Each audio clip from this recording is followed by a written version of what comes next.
길 다가도록 나와 동행하소서. 이렇게 찬양하며 고백한 우리 한나의 회원 한 사람 한 사람의 그 마음이 저와 여러분의 같은 마음인 줄 믿습니다. 그 마음으로 하나님께서 부르시는 그날까지 힘차게 또 주님과 동행하는 아름다운 여정이 되시기를 주님의 이름으로 축복합니다.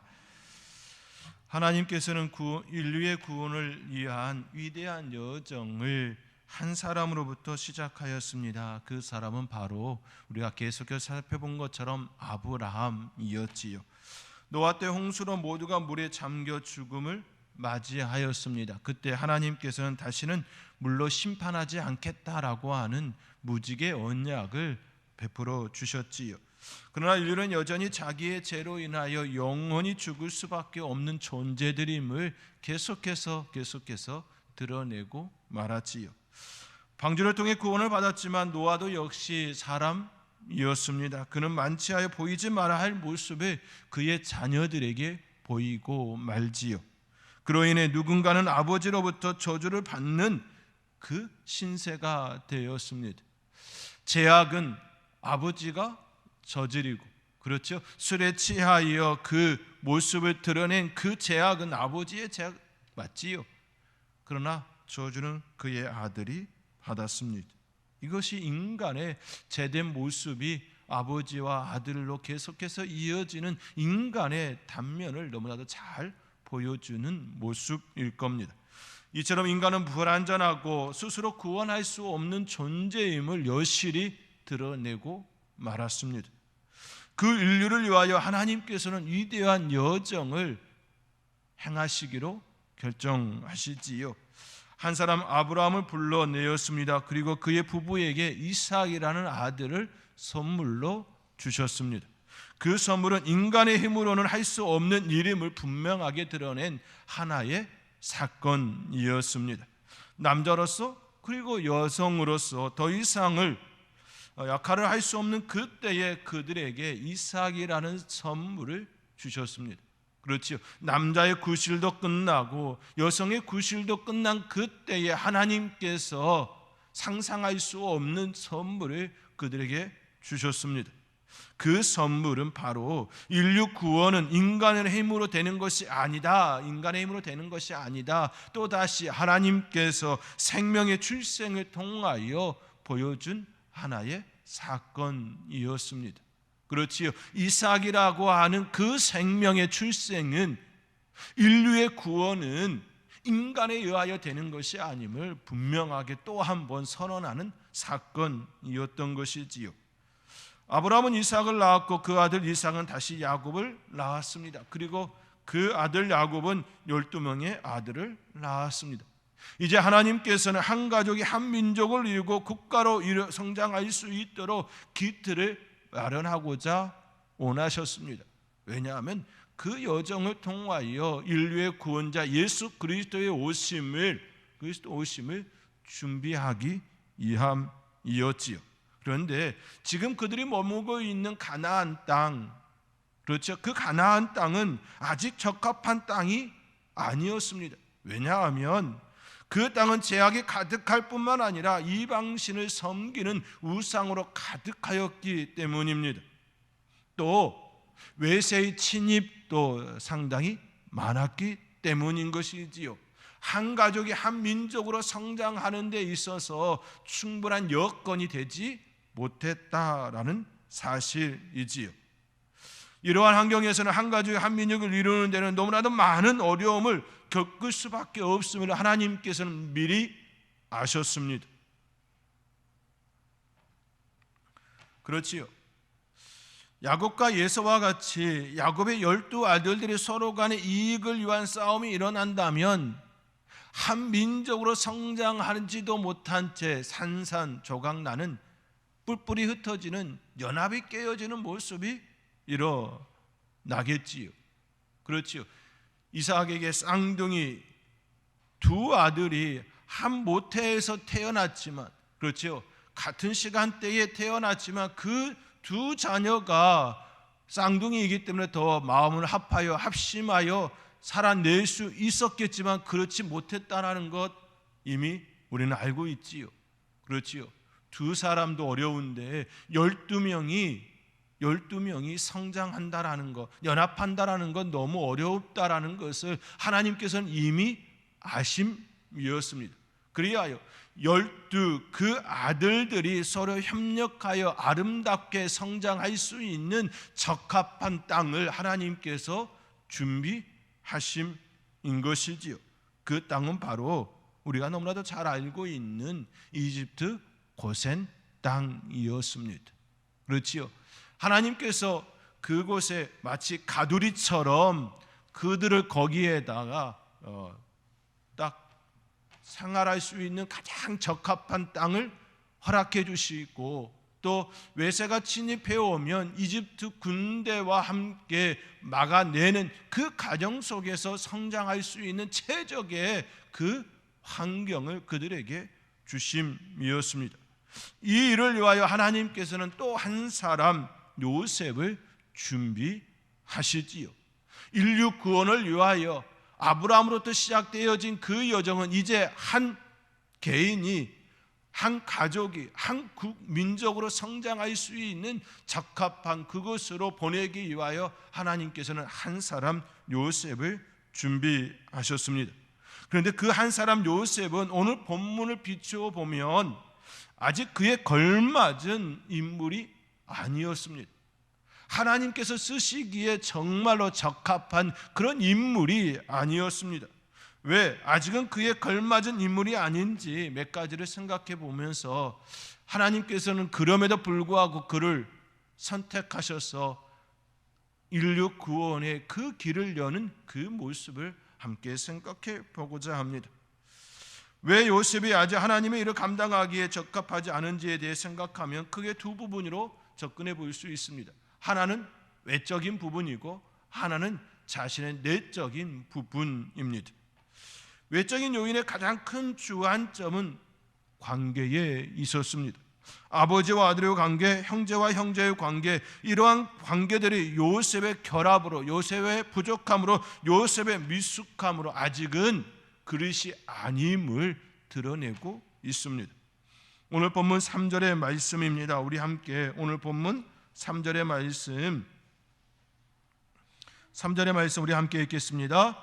요셉은 노년에 얻은 아들이므로 이스라엘의 여러 아들들보다 그를 더 사랑함으로 그를 위하여 채색옷을 지었더니, 이를 단적으로 표현하면 야곱이 요셉을 편애하였다라는 이야기입니다. 편애는 형제들 간에 많은 부작용을 일으키게 합니다. 이러한 모습은 한국 사회에서도 많이 드러난 바 있지요. 특히 농경 사회가 중심이었던 정통적 우리 한국의 사회는 남아 선호 사상이 중심을 이루었습니다. 농산일의 대부분은 힘을 써야 하는 것들이지요. 풍성한 수확을 얻기 위하여서는 인병과 동물들의 사용한 왕겨나 지푸라기, 그렇죠. 짐승들이 깔고 앉았던, 가축들이 깔고 앉았던 그것들을 모아서 거름을 만들고, 또 만든 거름을 밭에 나르고, 또 밭에 뿌리고 하는 모든 일, 그 모든 일은 다 힘을 쓰는 일들이었습니다. 지금처럼 그렇죠. 가스만 키면 가스불을 킬 수 있는 그런 시대가 아니었지요. 나무를 해가지고 와야 우리가 불을 떼어서 이제 아궁이에서 밥을 할 수 있는 그런 시대였습니다. 그러니 남자아이를 더 선호할 수밖에 없었지요. 모든 것들이 다 힘쓰는 그러한 환경이기에 남아 선호 사상이 더 중심을 이룰 수밖에 없는 그런 시대였습니다. 그로 인해 자연스레 남자들은 대우받고 여자들은 천대받는 구조가 그 가운데 형성되었습니다. 여기에 하나 더, 유교 사상은 남아 선호 사상을 더욱 부추겼지요. 가문의 대를 이어야 하고 그 자식을 통하여 제사상을 받아야 하므로 죽은 이후에 제사상을 받아 먹으려면 여자보다 남자를 더욱 선호하게 되었습니다. 그리고 첫째 아들이 더 애지중지하였던 것도 다 이 때문이었지요. 장손이 잘 되어야 한다, 맏아들이 잘 되어야 한다, 그처럼 이야기했던 근본적인 이유가 그들을 통하여 제사상이 차려지기 때문에 이러한 이야기가 되었던 것이지요. 이러한 사회에서 나타나는 것이 바로 편애입니다. 여자보다 남자를 편애하고 둘째보다 셋째보다 넷째보다 첫 아들을 편애하는 그런 사회 풍조가 일어났던 것이지요. 그런데 깊이 생각해 봐야 될 것이 있습니다. 여성 없이, 어머니가 없이 어떻게 자녀들이 또 그렇지요? 여성이 없이 어떻게 남자가 있을 수 있을까요? 결코 있을 수가 없는 것이지요. 그렇지요? 서로 존중하고 서로 아끼고 서로 사랑해야 될 그런 문화가 되어야 함에도 불구하고 그렇지 못했던 그런 모습이 있었습니다. 이러한 구조에서는 자연스레 건강한 사회를 이루기가 참 어렵습니다. 왜냐하면 그 안에는 차별이 중심이 되기 때문이지요. 자연스럽게 편애라고 하는 그 자체가 형제 간의 차별을 두는 것 아니겠습니까? 남자와 여자를 차별을 두는 것이지요. 첫째와 둘째와 셋째를 차별하는 것이지요. 이 차별 속에 있는 것이지요. 어릴 때부터 차별을 받고 자란 이가 어찌 건강하다 말할 수 있겠습니까? 그 안에 응어리가 무의식적으로 자리하는 건 당연한 결과일 것입니다. 억울한데 억울하다는 생각조차도 그 시대는 하지 못했습니다. 왜냐하면 주위를 둘러보면 모두가 다 그런 환경이었기 때문인 것이지요. 그것을 당연하게 받아들이는 그런 사회 풍조였습니다. 그렇다고 해서 무의식적으로 일어나는 그 차별, 무의식적으로 자기 내면에 자리하는 그것까지 어떻게 부정할 수 있겠습니까? 당연히 그 안에는 건강하지 못한 모습이 자리할 수밖에 없는 것이지요. 그 안에는 무시가 있습니다. 그 안에는 인간을 인간답게 여기지 못하는 그 생각이 자리하고 있는 것이지요. 그러한 사회에서 어떻게 아름다운 건강한 사회, 건강한 가정 이룰 수 있을까요? 참 어려운 이야기인 것이지요. 그 편애를 요셉이 받았습니다. 이는 받는 이도 그것을 보아하는 다른 형제들도 기분 좋을 리가 없습니다. 다른 이들은 그냥 옷을 지어준 반면에 요셉에게는 채색 옷을 입혀 주었습니다. 정말로 좋은 옷을 입혀주는 것이지요. 그 옷을 볼 때마다 그의 형들은 마음속에서 그렇죠? 분노가, 화가 치밀어 올랐을 것입니다. 그렇다고 해서 아버지에게 그 이야기를 드러내지도 못하지요. 마음 불편함만 가지고 있을 수밖에 없습니다. 자연스레 그들 가운데는 차별과 무시 그리고 피해 의식이 그들 가운데에 깔려 있고 공존하며 살아가는 형태였을 거라는 것 쉽게 생각해 볼 수가 있습니다. 결국 아버지가 아들에게 하는 그 편애는 형제 관계를 해치는 악이 될 뿐이었습니다. 실제로 이 일로 인하여 요셉과 형들 사이에 불편한 관계가 일어나지요. 오늘 본문 4절의 말씀입니다. 오늘 본문 4절의 말씀 우리 함께 읽겠습니다. 그의 형들이 아버지가 형들보다 그를 더 사랑함을 보고 그를 미워하여 그에게 편안하게 말할 수 없었더라. 그렇지요. 아버지가 형들보다 그를 더 사랑함을 보고 그를 미워하여 그에게 편안하게 말할 수 없었더라라고 기록되어 있습니다. 아버지의 편애는, 아버지의 차별은 자연스레 형제 간의 사이를 갈라 놓았습니다. 그 안에는 미움이 생겼습니다. 그리고 형제 간의 우정과 사랑이 깨졌습니다. 형들이 그에게 편안하게 말할 수 없었다는 말이 바로 이것을 지칭하고 있습니다. 형제간의 우애를 통해 서로를 돕고 서로를 아끼며 서로를 존중하는 그 모습이 그 가운데에 자리하여야 하는데 이미 그 안에 틈이 벌어졌다라는 사실이지요. 불편한 관계가 되어졌다라는 사실입니다. 형들이 동생에게 편안하게 말을 해야 하는 것이 마땅한 모습 아니겠습니까? 그런데 아버지 눈치 때문에 말할 수가 없게 되었습니다. 친밀하지 않는 형제 사이는 결국 훗날 요셉을 미디안 장사꾼들에게 팔아버리는 결과를 낳게 되지요. 그렇지요. 아버지의 편으로 시작된 그 모습은 결국 요셉이 미디안 장사꾼에게 팔리는 그 신세가 된다라는 겁니다.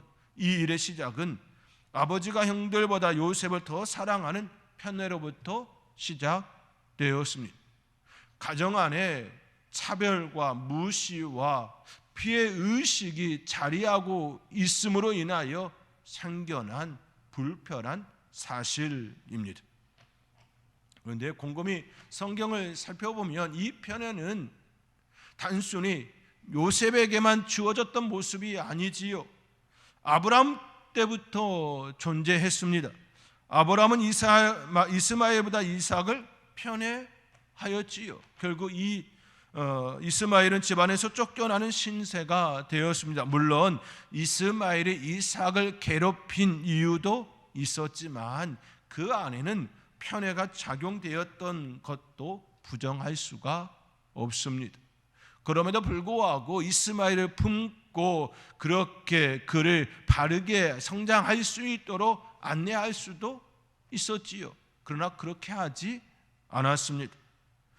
또 이삭은 에서를 편애하였고 그의 아내 리브가는 야곱을 편애하였습니다.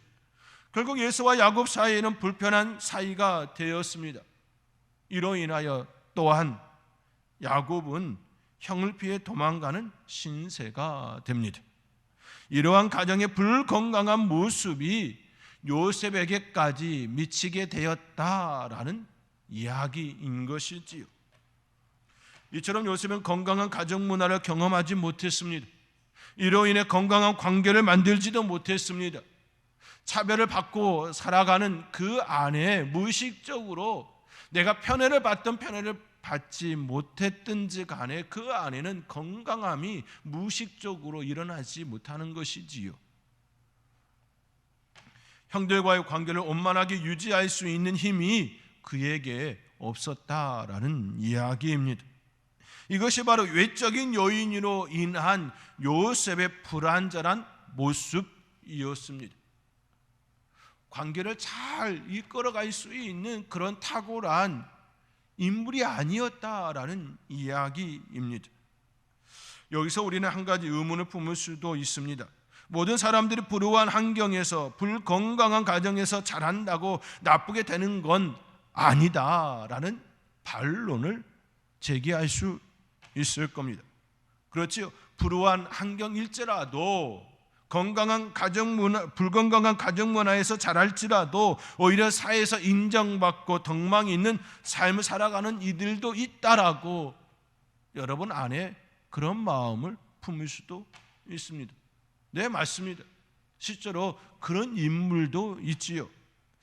여러분들이 너무나도 잘 알고 있는 흑인 여성 오프라 윈프리가 그런 인물입니다. 군인이었던 아버지와 어머니 사이에서 사생아로 그는 태어납니다. 아버지와 어머니가 결혼하여 정상적인 그런 건강한 가정에서 그가 태어남이 아니었습니다. 사생아로 태어났습니다. 또한 아버지가 그를 온전하게 경제적으로 후원하고 도움을 주는 그런 형태도 아니었습니다. 그가 성장하는데 아버지의 경제적 도움이 전혀 일어나지 못했습니다. 어머니는 가정부로 생계 유지를 하기 위하여 힘든 나날을 보내야 했지요. 그런 힘든 삶을 오프라 윈프리는 어린 시절 때부터 일어나게 되지요. 그뿐만 아니라 유년 시절에 사촌 오빠와 삼촌들로부터 성폭행을 당하게 됩니다.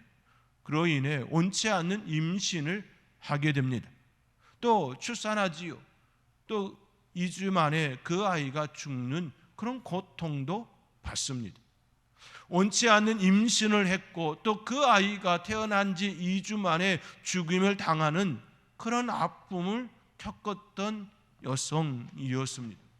그러나 우리가 너무나도 잘 알고 있는 것처럼 그 모든 불우한 환경, 너무나도 안타까운 그 삶의 환경을 이겨내고 인정받는 그런 인물이 되어지지 않았습니까? 다가오는 그 게스트들에 대하여서 정말로 마음 다하여 공감해주고 함께 이야기하는 그런 인물이 되었습니다. 맞습니다. 불우한 환경일지라도 불건강한 가정 문화에서 자랄지라도 오프라 윈프리처럼 그런 인물이 될 수도 있습니다. 그런데 오늘 본문을 살펴보면 요셉은 아직은 그러한 모습을 잘 보이지가 않습니다. 아직 그의 모습 안에, 그의 내면 안에 그러한 온전한 모습, 아름다운 모습, 건강한 모습을 아직 가지지 못했음을 살짝 엿보게 됩니다. 오늘 본문 2절의 말씀입니다. 오늘 본문 2절의 말씀 우리 함께 읽겠습니다. 야곱의 족보는 이러하니라. 요셉이 17세의 소년으로서 그의 형들과 함께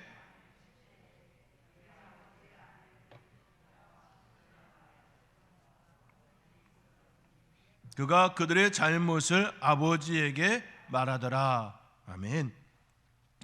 2절의 말씀의 요지는 이것입니다. 요셉이 야곱의 자녀들 중에 비라와 실바의 아들들과 함께 양을 쳤고 그 형들이 잘못한 행동을 보고 아버지께 고자질했다라는 내용입니다. 야곱에게는 4명의 아내가 있었지요. 그 중에 비라와 실바의 아들들과 함께 그 아들들과 함께 양을 돌보는 일을 하게 되었고 그들과 함께 양을 칠 때 그들의 잘못을 보게 되었고 그것을 아버지께 고자질하였다라는 것이지요. 이렇게 생각해 보면 그것이 무엇이 문제냐라고 생각해 볼 수 있을 겁니다. 한 번만 이야기한 것이 오늘 본문적으로 내용적으로 접근하면 한 번만 이야기한 것이 아니라 계속적으로 고자질하였다라는 것이 주 포인트입니다. 이미 요셉의 몸에 고자질하는 습관이 몸에 배었다라는 것입니다. 물론 우리는 여기서 아직 그가 어려서 형들에게 바르게 직시하지 못하고 그들에게 바르게 선도하기 위해 아버지께 이야기했다, 좋은 방향으로 그의 고든 심령에 대하여 그렇게 접근할 수도 있습니다. 그런데 그것은 한두 번 그렇게 이야기했을 때에 그렇게 평가할 수 있는 요소일 겁니다. 그렇죠. 그들의 잘못을 보고 한 번, 두 번 아버지께 이야기하고 그 이후에는 아버지의 판단에 맡기는 것이 마땅한 모습일 겁니다. 그렇지요. 아버지 야곱을 처리해야 할 몫이었습니다. 그 형들의 잘못에 대하여 불러다가 혼을 내든 어떻게 하는 모습이든 기다림이 그에게 있어야 했던 것이지요. 그 이상은 올권에 속하는 것입니다. 그런데 오늘 본문적으로 접근해 보면 그렇지 못했다라는 겁니다. 왜냐하면 오늘 본문에 쓰인 동사의 시제로 볼 때에 여러 번 반복적으로 계속해서 아버지께 고자질했다라고 하는 의미가 담겨져 있기 때문입니다. 그것을 통하여 요셉은 자기의 입지를 공고히 하였다라는 것을 생각해 볼 수가 있습니다. 형들의 잘못을 계속해서 아버지에게 이야기함으로써 자기 안에 자기의 힘으로 만들었다라는 사실인 것이지요. 마치 자녀들 중에 계속해서 엄마에게 얘기함으로써 자기의 힘이 부족함을 자기의 그 힘으로 만드는 자녀들이 있지 않습니까? 아버지의 힘을, 어머니의 힘을, 자신의 힘을 만들기 위하여서 계속해서 형들의 이야기를 또 형제의 잘못을 이야기하는 자녀들이 있지요. 그 모습이 마치 요셉의 모습이었다라는 겁니다. 그런데 이것이 한두 번이 아니라 습관적으로 몸에 배었다라는 그 의미인 것이지요. 이것이 바로 요셉의 건강하지 못한 내면의 내적인 모습입니다. 그의 성품이 아직 성숙되지 않았음을 이 사실을 통하여 우리가 생각해 볼 수 있습니다. 그러한 그가 하나님께서 주신 꿈을 꾸게 되었습니다. 아직 외적인 요인이나 내적인 요인으로 볼 때에 결코 하나님께 쓰임 받기에 아직 적합하지 않은 모습임에도 불구하고 하나님께서는 그를 이스라엘 백성이 한 민족으로 성장할 수 있도록 그 일을 하기 위하여 꿈을 주셨다라는 사실이지요. 형들의 곡식단이 자기의 곡식단에게 절하는 꿈과 해와 달과 11별이 자기의 절한 꿈을 하나님께서 꾸도록 허락하심이었습니다. 하나님께서는 위처럼 불완전하고 흠이 있고 결함이 있는 요셉에게 꿈을 꾸게 하셨을까요? 왜 아직 여물지 않은 그에게 이러한 꿈을 꾸게 하였을까요? 그렇죠. 그가 꿈을 꾼 이후에 마치 자랑하듯이 그의 형들에게 이야기하지 않습니까? 네가 꿈을 꿨는데 형들의 곡식단이 내게 절했다, 그런 이야기를 하는 것 아닙니까? 해와 달과 11별이 내게 절했다라는 이야기를 하는 것 아니겠습니까?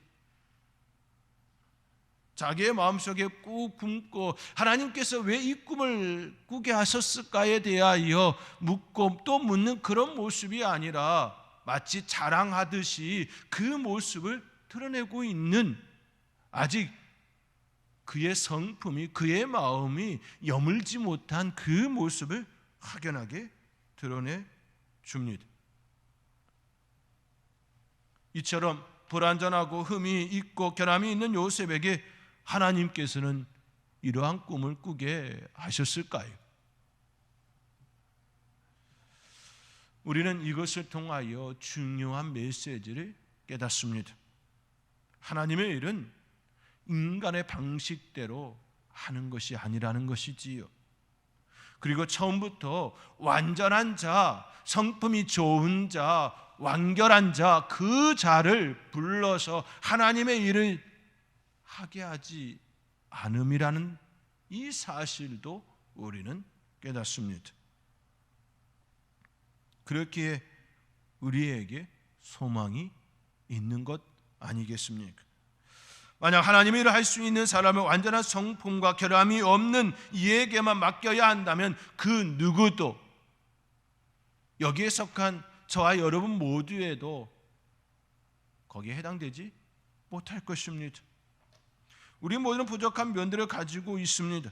그러나 하나님께서는 그러한 존재들을 부르시고 연단과 훈련을 통하여 하나님의 일을 감당하는 자로 세우심, 그 세우심이 되게 하시는 것이지요. 하나님의 일을 행할 수 있도록 길을 열어 주심인 것입니다. 이것이 바로 요셉의 불완전한 모습을 통하여 우리에게 주는 중요한 메시지인 것입니다. 사랑하는 성도 여러분, 하나님께서는 처음부터 완전하고 완벽한 사람을 부르시지 않았습니다. 그를 선택하지 않았습니다.